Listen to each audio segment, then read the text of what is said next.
Doctor Rajiv Kakkar ji हमारे साथ जुड़े हुए हैं, चेस्ट विशेषज्ञ हैं।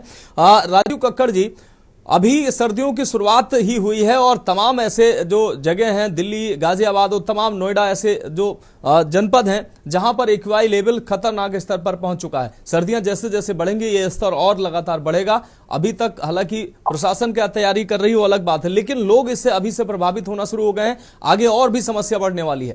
किस तरीके से लोग अपना बचाव करें, अपने परिवार का बचाव करें, अपने स्वास्थ्य की रक्षा करें, घर से अगर निकलें तो क्या उनको करना चाहिए, क्योंकि मजबूरी है, लोगों को निकलना तो पड़ेगा ही।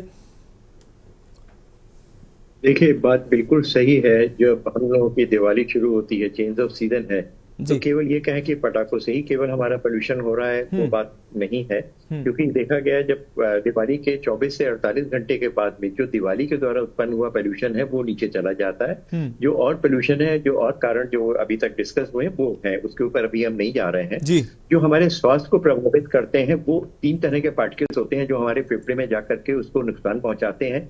एक जो 7.5 टू 10 माइक्रोन होते हैं, बड़े पार्टिकल्स होते हैं, ये हैवी मेटल्स पार्टिकल होते हैं कि केवल नाक में आकर रुक जाते हैं, लेकिन ये डैमेज करते हैं। कुछ कार्सिनोजेंस होते हैं, वो नुकसान करते हैं। 7.5 टू 5 माइक्रोन केवल सांस की, बड़ी सांस की नलियों में फेफड़े तक जाते हैं, वहां पे इंफ्लेमेशन प्रोड्यूस करते हैं। उसके ऊपर सेकेंडरी इन्फेक्शन सांस के मरीजों में, सीओपीडी के पेशेंट और जो और दिक्कतें होती है, जिनकी इम्यूनिटी कम होती है, उनको दिक्कत होती है। वहां पे स्वेलिंग आ जाने से इम्यूनिटी कम हो जाती है। सेकेंडरी इन्फेक्शन जैसे निमोनिया है और बैक्टीरियल है, वायरल इन्फेक्शन है, की दर बहुत बढ़ जाती है। स्पेशली वो लोग जो बुजुर्ग हैं और बच्चे हैं।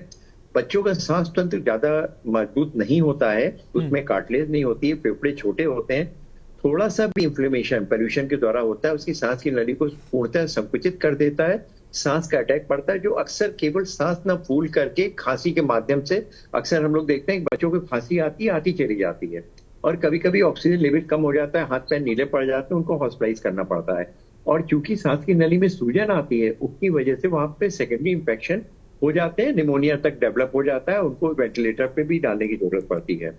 वो लोग जिनको प्रेगनेंसी है वो ज्यादा नुकसानदायक होते हैं। जो डायबिटिक पेशेंट होते हैं, जिनको हार्ट, किडनी ट्रांसप्लांट या लीवर ट्रांसप्लांट हो चुका है, हार्ट के पेशेंट, ब्लड प्रेशर के पेशेंट होते हैं, या जो लॉन्ग टर्म में स्टेरॉइड्स या इम्यूनो सप्रेसेंट पर है, उनको सेकेंडरी इन्फेक्शन और इस तरह के से दिक्कत बढ़ जाती है। हार्ट के पेशेंट में अगर पोल्यूशन का प्रभाव होता है, उसमें सूजन पैदा करने वाले तत्व ज्यादा होते हैं, हार्ट की धमनियों पर सूजन आती है, उसमें हार्ट अटैक हो सकता है, ब्रेन स्ट्रोक हो सकता है, ऑक्सीजन की कमी से इन लोगों को दिक्कत होती है। तो ये लोग ज्यादा, इनके ऊपर करीब करीब बॉडी के सारे ऑर्गन है जिस पर प्रभाव करता है। हम लोग बात कर रहे थे जो साइज, जो पार्टिकल्स होते हैं उनकी साइज के ऊपर हम बात कर रहे थे।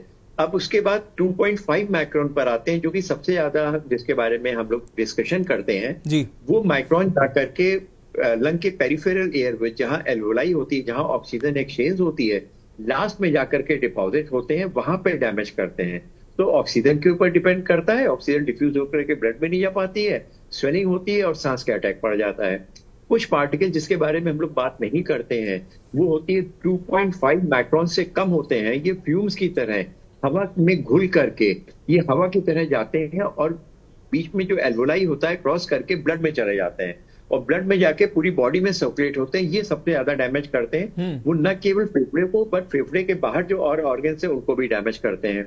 इनका इफेक्ट बहुत ज्यादा होता है। और पोल्यूशन में जो कार्बन मोनोऑक्साइड होती है, उसकी खासियत ये होती है कि ये ब्लड में ऑक्सीजन को रिप्लेस कर देता है, ऑक्सीजन को हटा करके हीमोग्लोबिन से चिपक जाता है, तो ऑक्सीजन बॉडी में होते हुए भी ऑक्सीजन की कमी हो जाती है।